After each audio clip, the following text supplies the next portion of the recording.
Welcome to this month's Third Thursday webinar, brought to you by Synergy Settlement Services. The Third Thursday webinar is part of an ongoing free monthly webinar series. Each presentation is done by a Synergy subject matter expert who will tackle difficult issues that arise at settlement. During today's presentation, if you have questions, type them into the control panel where it says Questions. The following brief presentation will give you an overview of what Synergy does in 30 seconds. A trial lawyer's job isn't to know all the nuances, to know what it takes to keep Medicaid in place or SSI and preserve Medicare and comply with the Medicare Secondary Payer Act and resolve these complicated liens that may be present. So all of those issues are issues that the trial lawyer really doesn't have the time or the expertise to deal with. They need a partner that they can rely upon that can handle all of those issues, and that's exactly what Synergy is.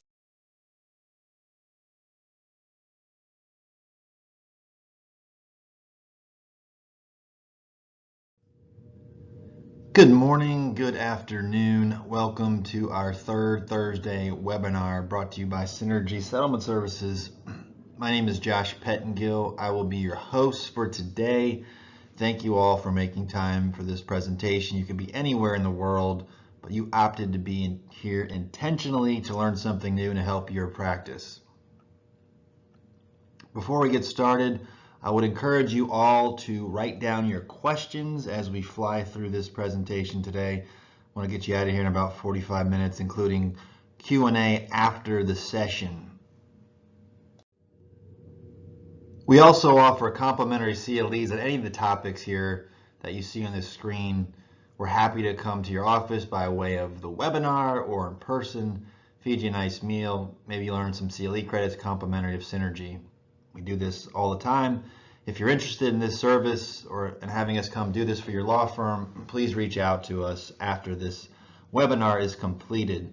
Now, everything we do at Synergy really revolves around making your lives easier as a trial attorney, and more importantly, helping you make more money, increase the value of your cases, and finally, protecting your law firms. This is what Synergy does all day, every day. And we're very passionate about helping injury victims as well, and really making sure that they're protected for the rest of their lives. You work so hard for your clients to get these recoveries for them, and then at the end of the day, you need to hand that off to someone you trust, and that is Synergy. We specialize in making sure their benefits are protected, their recoveries are protected, and that they'll be financially secure for the rest of their lives, which equates to you having peace of mind as the trial attorney.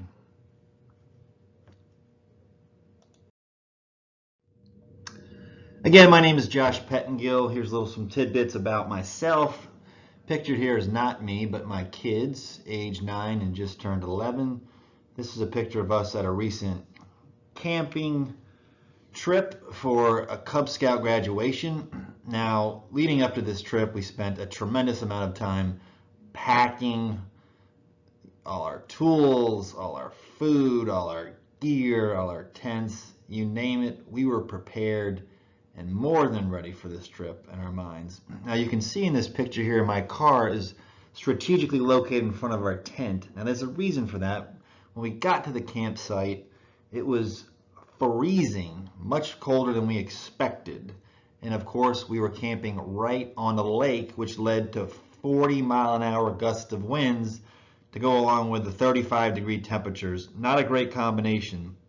Long story short, all the extra blankets and covers and sleeping bags that I had prepared and brought all went to my kids because they were freezing, which meant I spent the entire night not sleeping, laying there in all my clothes that I had packed, freezing. Needless to say, it was a great trip, besides the lack of sleep. But at the end of the day, I thought I had prepared as much as possible for this trip, but was still left out literally in the cold. In the context of today's talk, your first takeaway is this. As it relates to Medicare, you can never over-prepare. I'll repeat that. As it relates to Medicare, you can never over-prepare. Much like that camping trip where I thought I had prepared enough, I had not. and not had prepared for all the unexpected temperatures and winds and coldness. We're seeing this every single day in our clients' practices, where they think they're ready, they think they've got this under control, then all of a sudden these gusts of wind kick in, these extra temperatures kick in, and you're out left freezing in the cold. I'm here today to tell you that by the end of this presentation, you'll have some additional tools to help get you through this and prepare for everything that is related to Medicare. Here's our agenda for this afternoon, this morning, wherever you are. We're going to talk about these proposed regulations for civil penalties. The PAID Act has not been getting a lot of attention, but it's something that is vital to your practice. And Medicare has been on the prowl here recently in the last month, releasing a new publication or re-releasing a publication to all the medical community. And we're going to introduce a new segment today called Client Questions. So as we go through the presentation, we're going to be hitting some different client questions that we've had come up here recently. And then finally, as I said, please type in all of your questions into the chat box, and we are going to answer them at the end of this presentation. Thank you.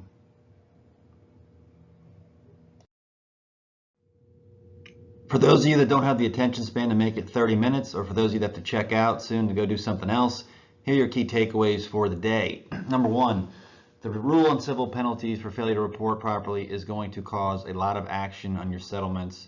And what I mean by that is these carriers, these responsible reporting entities, are going to be extremely motivated to report cases as soon as possible, and sometimes too soon, which what we're seeing happening already is that cases are getting reported before they're officially settled. It's kicking the case in the final demand stages, and you, the trial attorney, having to unwind the mess that's caused by that. So the way you address it is heading it off in the form of your demand package or your proposal for settlement, where you say clearly that the defendant, the insurance company, the responsible reporting entity is not to do anything or take any action as far as reporting until the case has been officially settled and the release has been signed. Number two, the PAID Act is something you need to pay attention to. There's been a lot of question marks about Medicare Advantage plans, specifically those type of liens. When you, the trial attorney, are settling your cases, you have to go digging and discovering those liens for yourself. Otherwise, you can't locate them. God bless our clients. Most of them don't even know what kind of benefits they're receiving. Our clients being the injury victims there in that scenario. But the PAID Act will provide clarity, will provide answers as far as if a lien exists, and actually will provide better coordination of benefits, so you don't have to worry at night if you forgot a lien, and have to worry about if you're going to get tagged with a lawsuit down the road for not addressing a Medicare Advantage plan. I encourage you to look into the PAID Act, get behind it, support it through your local trial lawyers, and there'll be more information about that at the end of the presentation. Number three, CMS last month released a new publication to the medical community saying, hey guys, you need to start accepting money from Medicare Set Aside accounts. Here's what a Medicare Set Aside is, here's what it does, here's the purpose. If some injury victim comes to your office and says, I'm going to pay for this directly, please accept their money. So the last time this type of announcement was released to the medical community, we got some major news from Medicare, which I anticipate happening again very soon as it relates to liability Medicare Set Aside, so be on the lookout for that. But those are your key takeaways for today, so let's get into this webinar.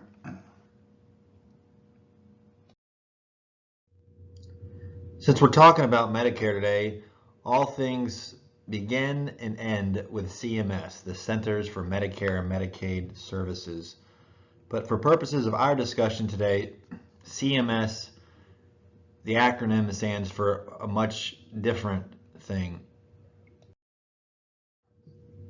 Starting with C as in complex, and the complexity of navigating the Medicare secondary payer statute, whether it be navigating the case law, whether it be trying to determine if a Medicare Advantage plan lien exists, or whether or not Medicare is entitled to a lien.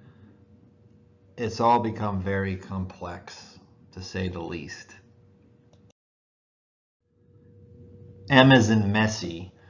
We've been calling it the case after the case because it involves a mess to clean up a lot of times. You've got the case settled, at least you think you've got it resolved. All of a sudden, your client speaks up and says they have a Medicare card, or you get a copy or a draft of the release language that includes a bunch of Medicare language that doesn't make sense. Now all of a sudden you're dealing with a very messy situation. And the question is, how do you get out of it?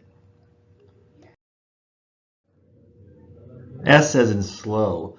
Cases are moving to the finish line very, very, very slowly because of the nuances of dealing with the Medicare secondary payer statute. You need to arm yourself with tools and the ammunition to get these cases moving faster, just like I'm going to move this presentation along a lot faster now going forward.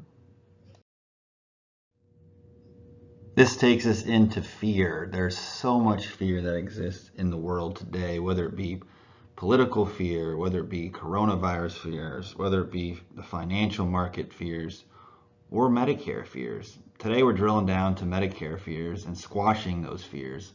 False evidence appearing real. I could not have made up a better acronym for what the word fear means today, especially for purposes of Medicare. And what do I mean by that? And what type of fear are we talking about specifically for Medicare? Most frequently, that fear pertains to Medicare set asides on liability cases and penalties for non-compliance with the MSP statute.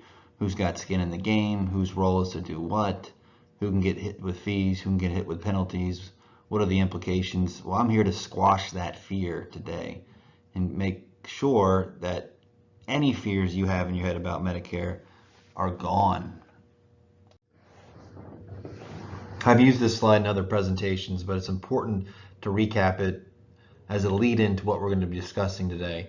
So as far as obligations are concerned, here are the breakdowns and the responsibilities of each party. So on conditional payments and the past components of Medicare, everyone has skin in the game. Plaintiff, defense, whoever, all have to be worried about the past and getting out the conditional payments closed. And I would encourage all of you, as part of your demand package, when you're putting that together, putting out a PFS, that you make sure to include that you, the plaintiff, will be controlling that process once the case does resolve ultimately. Now, on the plaintiff side, as it relates to the futures, Medicare is going on record to say it's plaintiff's responsibility to determine whether or not future medicals are funded. If so, how is the Medicare trust fund going to be protected? And their preferred way of doing that is a Medicare set aside when the client has future care. Now, as far as defense is concerned, their obligation is to report the case under Section 111 reporting requirement. Medicare has spent a ton of money over the years developing a tracking mechanism for Medicare beneficiaries, and that is done through the Section 111 reporting requirement.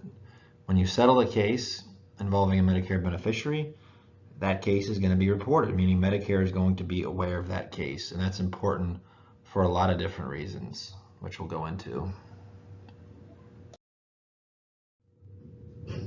For the reporting side of things, what are the key ingredients to reporting is something called a common working file. When someone becomes eligible for Medicare, a common working file is established on their behalf. They don't have to be injured for this to happen. It happens for everyone that's enrolled in Medicare. But when the case ultimately gets reported under Section 111 reporting requirement, all of the data, which includes ICD codes, body parts, case-related information, goes into that common working file for that particular plaintiff. What that means in the real world is that Medicare is now armed with the ammunition to potentially deny making a payment for something in the future. If they consider that claim to be related to the accident, they may potentially deny that in the future.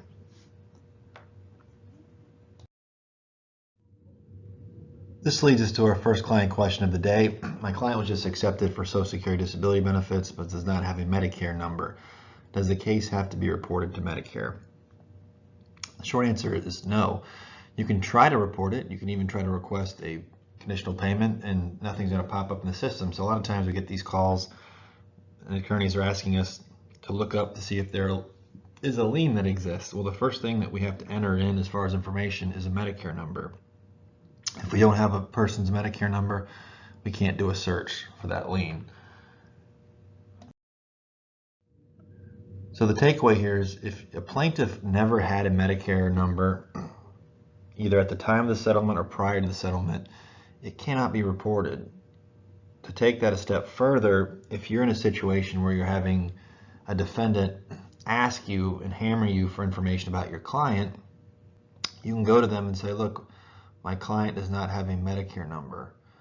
Therefore, we cannot report this case. And when they run a query in the system to see if that plaintiff is a Medicare beneficiary, it will come back without a result.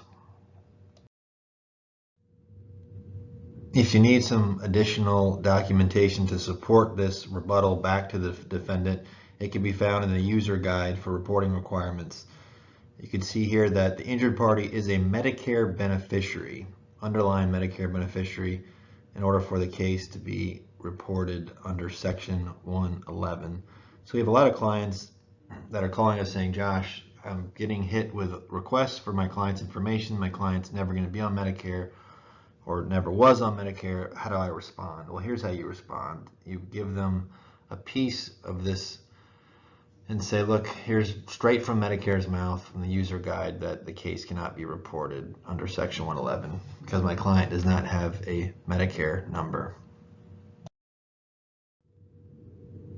By the way, the defendant is not required to tell you what they are reporting, so it's up to you as plaintiff's counsel to determine what they are reporting as far as ICD codes. And a lot of times what we recommend you do is, when in doubt, put the ICD codes actually in the release. It can be a short and sweet sentence that says the following codes were compensable to this claim, and bullet point them. That way there's no ambiguity as far as what was compensable to this claim. Your first few takeaways here are, number one, MSA is a plaintiff issue. Number two, CMS is only tracking Medicare beneficiaries. Number three, everyone's got skin in the game on medical conditional payments. And finally, number four, it is the defendant's job to report the claim under Section 111 reporting requirement. And I would encourage all of you to be upfront and forthright with giving them information when you do have a Medicare beneficiary. Don't fight them on that. It's only going to delay your settlement. And you also, again, want to make sure to drill down on the correct ICD codes so there's not an over-reporting of ICD codes. Now, maybe at the beginning of the case you're claiming the knee, back, and neck, but then when the case actually resolves, it may be determined that only the neck is compensable to the claim. It's very important to drill down on those codes. And we can help you with those codes. If you don't know what those codes are, feel free to call us, and we have nurses on staff that can provide you with the accurate codes. This leads us to the Medicare-Medicaid Ship Extension Act of 2007. Way back in 2007, Medicare passed this. It was literally an extension of the Medicare Secondary Payer Law, which was passed back in the 80s. And what this did was create a mandatory reporting requirement for these liability carriers. When they passed the Medicare-Medicaid Ship Extension Act, people were freaking out that this was going to create a requirement for liability Medicare Set Asides, but that was not the case. But what this did do was create an effective tool for Medicare to track current Medicare beneficiaries. They wanted to ensure that the Medicare Trust Fund was going to be protected, that they weren't making payments when they didn't have to, that they were, more importantly, being reimbursed for conditional payments that were out there on cases that were settling. I love this slide. I think it's pretty hilarious. I imagine Oprah screaming, "You get a penalty, you get a penalty, everyone gets a penalty." But the reality, as it relates to the Section 111 reporting requirement, the only folks that are capable and responsible for getting a penalty, potentially, are the liability carriers, not plaintiff attorneys, not plaintiffs themselves.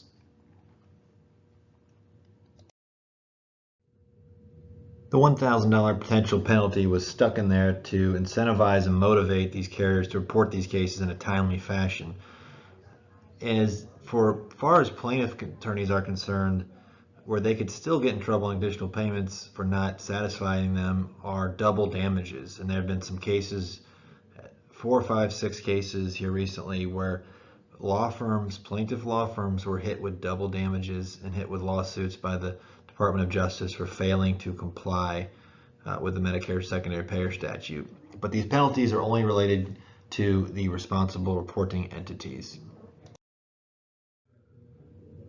The original text included with the passage said that there will be civil penalties and shall be civil penalties up to $1,000 per day, which sounds very definitive. But in 2013, the SMART Act was passed where they actually changed the language from shall to may be subject. Then later in 2019, there was an advance notice of proposed rulemaking on the penalties process. Because again, up until this point in time and still today, there hasn't been a single carrier that's been nailed with a penalty for failing to report a case. Fast forward to February 14, 2020, Medicare ruined my Valentine's Day with my wife by dropping this notice of proposed rulemaking for monetary penalties for failing to report. Here's an actual copy of the notice, and it's a very lengthy document. If you wish to read it, there is a link here included. But long story short, there are potential penalties of up to $365,000 per year per claim if these carriers do not report timely and accurately. As part of the notice of proposed rulemaking, there's a 60-day window for public comments. Medicare is soliciting public feedback on the penalties, and sometimes they will take into these account and other times they will disregard them, and they'll go forward with the proposed rule that they have laid out. We'll see what happens. But I really want to get into how this is going to impact you as plaintiff attorneys. It took us a while to get here, but we're getting there finally. Stay with me. So how is the plaintiff community going to be impacted by all of this? You say, Josh, you've been talking about all these penalties that are applicable to carriers. Why is this important to myself and to my practice? It's important because what we're seeing firsthand with a very increased frequency is that cases are being put into the final demand stages when the cases have not even resolved yet. And it's a nightmare to unwind these scenarios where a claims person or adjuster or defense attorney has to reach back out to Medicare by way of letter most of the time and say, hey, we made a mistake. We do not yet have a settlement in place yet. This has happened at least half a dozen times over the last 2 weeks that I can think of, where attorneys have called us up and have recounted an instance of this happening, where now all of a sudden their clients getting denied payments because Medicare thinks the case is settled, and or the interest is starting to run. Once the final demand is incurred, there's 60 days to pay that off, or the interest starts to run. So that puts them under the clock, under the gun to get that paid off when they shouldn't be having to do that. The good news is you have the ability to shut this down before it even happens, and it starts with the demand package. In your demand, you must state that the carrier is not to report anything until you have a final signed release. That will signify that there is a deal done. Furthermore, you can also put language into that demand that states if they happen to trigger a final demand notice, that they will be the ones responsible for any interest, any penalties, and oh, by the way, you're going to hit them for extra fees if they are the root cause of that happening. Hit it head on, address it head on in the demand at the start of the case. If you remember anything about this, civil monetary penalties is forget the reporting that they have to do. It has nothing to do with you other than it's going to slow you down if it's done the wrong way, and you've got to address it. This leads us to our next client question. Besides reporting, what other Medicare issues should be addressed in your demand? Number one, conditional payments. Who's going to control it? You are, the plaintiff attorney. Number two, if there are MSA issues, if they're applicable, who is going to control it? You are, the plaintiff attorney, because it's a plaintiff issue. Number three, MSP release language. I have some clients right now, before they even go to mediation, are sending over draft release language to the other side to make sure that they are agreeable on the language before they even discuss settling the case. Something to think about. And finally, number 4, ICD codes. You should put in your demand packet that as part of any release that the defendant agrees to include all ICD codes that they will be reporting as part of the settlement. This leads us to Medicare Advantage plans. For those of you that don't know, more than 1 out of every 3 people in the country who are on Medicare are enrolled in a Medicare Advantage plan. And those numbers are skyrocketing every single year. You could see that they're increasing.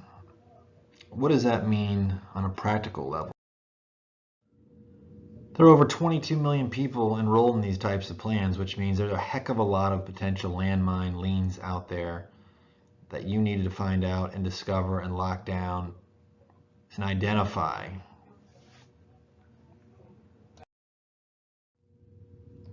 We've always referred to Medicare Advantage plans as the hidden liens because if you go on the portal or you ask the Medicare or BCRC or CMS, whoever, to provide you with the information about a Medicare Advantage plan, guess what? You can't get it. At least as it stands today, you cannot identify it. The only way to identify it is to find it yourselves. And that's where the PAID Act potentially comes in to assist with that.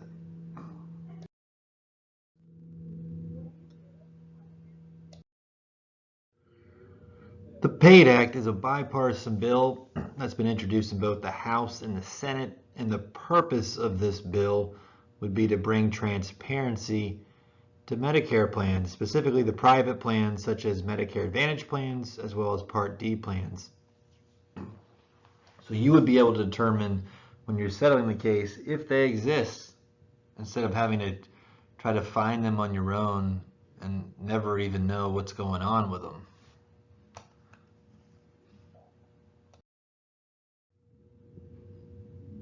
For those of you that have been following our blogs or listening to our webinars over the past couple of years, you know there's a lot of case law that exists out there, and arguably it points to these Medicare Advantage plans having the same rights of recovery under the Medicare Secondary Payer Statute, which entitles them to double damages and to seek double damages. And there are entities out there that continue to seek out trial attorneys and try to hit them for double damages. Here's a notable case here that's listed. But if you had the PAID Act in place, guess what? Those double damages would go away, which is hugely important, obviously. So the key takeaways in the PAID Act are you would avoid all these different lawsuits that you've been reading about over the years. You'd have the peace of mind that the Medicare Advantage and Medicare Part D plan liens would be knocked out. The plaintiff could have the peace of mind that he's not going to get a letter, or she's not going to get a letter a year down the road saying, oh, you had a claim here. And really, you as a trial attorney have peace of mind that you're not going to get hit with a lawsuit down the road. And most importantly, you're going to have settlements getting done quicker and a lot faster. We are coming down the home stretch here to Medicare Set Asides. So on February 19th, the Medicare Learning Network issued or reissued this publication that went out to the entire medical community regarding Medicare set-aside arrangements. This thing was first issued back in the end of 2017 in regards to the providers accepting payments from a Medicare set-aside account. When the article came out in 2017, late 2017, there was a lot of chatter and talk and concern that this is the first time that Medicare has actually put the medical community on notice that, look, here's what a Medicare set-aside is. You should accept payment from this if you're told by one of your persons or one of your patients that they're going to pay directly. Do not bill Medicare.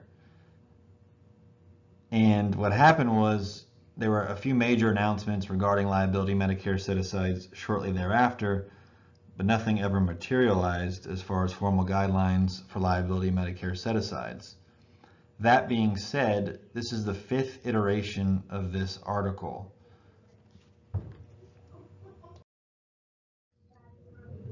So if a client of ours ultimately sets up a Medicare set aside account, their responsibility is to keep track of expenditures within that account.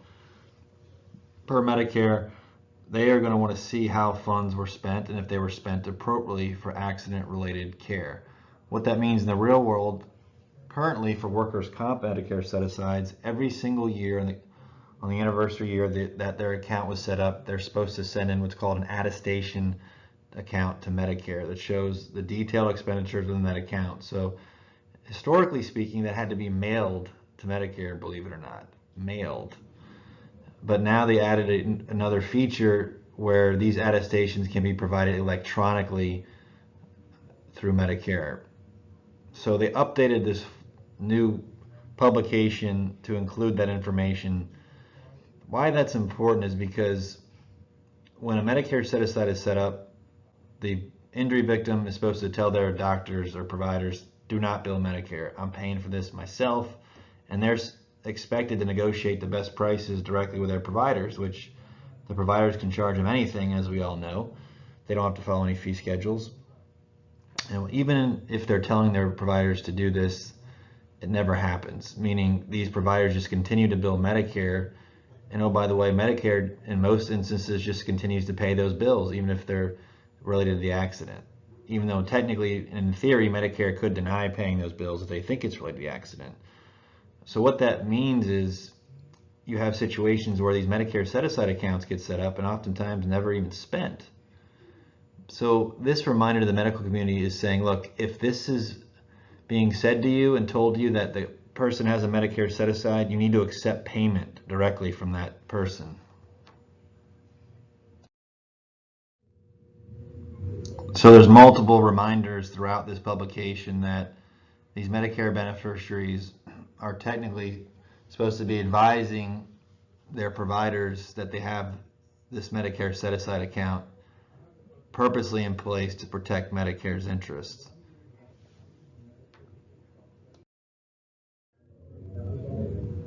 It should also be noted that they mention in red, highlighted, that the same goes for professional administration. So if one of our clients is setting up professional administration, what that means is they're given a card, much like an insurance card, to show their providers every time they go to treat. That those bills get sent to us as the administrator. They get audited, negotiated, and paid for if it's related to the accident and covered by Medicare.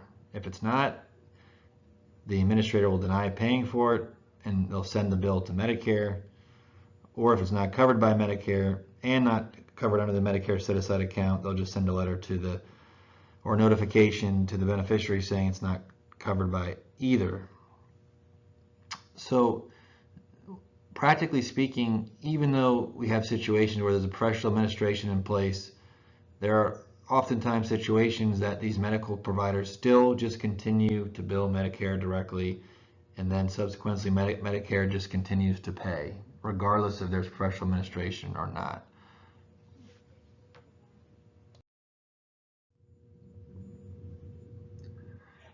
Which leads us to our next client question. Does my client have to set up an MSA and use the MSA funds if they have a Medicare Advantage plan that will cover all their medical care? So whether we're talking about a Medicare Advantage plan or private health insurance or some type of other coverage that's available, the guidelines are still the same as far as how the funds should be spent. If you set up a Medicare set-aside account, in theory, Medicare wants you to spend that money proactively and not let it sit there in your account. The problem, as we just diagnosed, is that even if you tell these providers that they're paying directly, is sometimes they just continue to pay and bill Medicare. And the money just sits there in the Medicare set-aside account to not be used, sometimes for years on end, even though they had this account set up. And that's okay. The beneficiary has done nothing wrong in that situation because the account is still set up. They can't help that the providers are still continuing to bill Medicare. But if Medicare does come back down the road and say, hey, we made a mistake and we shouldn't have paid for this, They want to make sure that the funds are still available in the Medicare Set Aside fund to reimburse Medicare for something they should not have paid. But the point here on this question is we have a lot of clients that have Medicare Advantage plans or opt into a Medicare Advantage plan for the very reason that we've never seen a Medicare Advantage plan not make a payment. I'm going to repeat that. We've never seen a Medicare Advantage plan deny something. So all of our clients who've ever been on a Medicare Advantage plan and also set up a Medicare Set Aside account still have all of their Medicare Set Aside money as long as they've maintained a Medicare Advantage plan. Now, I'm not saying this is a way to circumvent the process of a Medicare Set Aside, but I am telling you that if this happens in the real world, the client has done nothing wrong. If the Medicare Advantage plan continues to pay and the funds are still set aside, they're still in compliance with Medicare, and if Medicare comes back and says, oh, we shouldn't have paid this, we made a mistake, oh, by the way, guess what? Your client, the beneficiary, gets to pay them being Medicare back at the Medicare allowable rate, which is a heck of a lot cheaper than if they're paying proactively and directly to the provider, which they're going to be billed an inordinate amount, much more than the Medicare rate. I want to take us back full circle to this concept of fear. So there are a lot of firms out there that claim to be Medicare set-aside experts who are selling fear primarily to the insurance companies, who are then pushing fear back on our clients. As we just heard, in most instances, Medicare will continue to pay with or without a Medicare set-aside. The best way to look at a Medicare set-aside account is simply insurance policy, and it's an insurance policy for all parties. It's an insurance policy for the insurance companies because they know that the plaintiff's medical benefits will not be disrupted. It's an insurance policy for the plaintiff attorneys because you have the peace of mind that you're in compliance with the Medicare Secondary Payer Act, and most importantly, it's insurance for the beneficiary themselves that their benefits will never be disrupted, never be cut off, never will they have to dip in and spend more money toward paying back Medicare. And oh, by the way, if they were to pass away prematurely, any funds left over in the account goes to their family. And oftentimes these things are funded with a structured settlement that have a guarantee component, which if they do pass away, their funds can also continue on guaranteed tax-free to their beneficiaries. But this is your litmus test: Medicare eligible, future accident-related care, and does the case fund future medicals? If the answer is yes to all three of those things, you want to at least have the discussion with your clients that they should consider doing a Medicare set-aside. And that discussion should really start with consulting with experts who can advise your clients on the implications, take that off your plate completely, and then help you document your files to what decision was made as far as considering Medicare's interest in the future. To that end, we've rolled out a new Medicare compliance program. We're very excited about this program. We spent a lot of time, money, effort, resources coming up with the best system in place to make your lives easier and, again, protect your law firms, protect your clients, and maximize dollars available. And the way this system works is if you have a client that's on Medicare, we will do an evaluation of that case, which also involves doing a consultation directly with the plaintiff themselves. Now, before that even takes place, we're sending out materials about Medicare set-asides and the Medicare secondary payer laws that they can read and go over and determine whether or not they even want to go forward with the evaluation itself. So they may say right out of the gate, they've read the materials and be like, you know what, I'm not worried about it, I don't want to do it. At that point, you would document your file that they don't want to take the action. But if they do want to go forward with the evaluation, the next step in the process would be a consultation, which the end result and the deliverable either end up being a Medicare set-aside waiver if they just say that they don't want to do anything after hearing an expert direct them and discuss the implications of protecting the trust fund. They may say thanks but no thanks, but at least it says you, the trial attorney, recommended it and brought in a third-party expert who explained it, and you have a very comprehensive waiver in your file, and that's the end of it.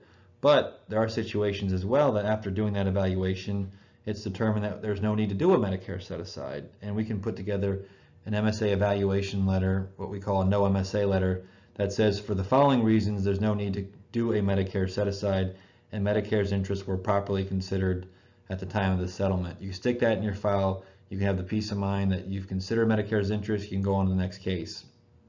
Finally, if your client meets all three of those criteria and they elect to go forward with doing the full analysis and full report, our job then becomes carving out the lowest Medicare set-aside number possible in that situation, and that cost of that evaluation is applied towards a credit of the total cost to do the Medicare set-aside report. So the fee is $1,000 for the case evaluation, and then ultimately if the client elects to move forward with the Medicare set-aside, the total cost is $2,500, which also includes, additional follow-up discussions with your client, advisement on Medicare compliance release language, as well as drafting that report and putting together our recommendations. So I highly recommend that you do an audit of your cases involving Medicare beneficiaries so you can identify them on the front end, and we can start to work on them and making sure that everyone's protected. I want to hit the pause button. I want to take your questions. We've got a lot of questions here. I'm going to do my best to answer them as quickly as possible so we can cover each and every one of them. And if you don't have your questions answered today, we will take the time to circle back with you and get an answer to whatever inquiries you may have. Thank you very much.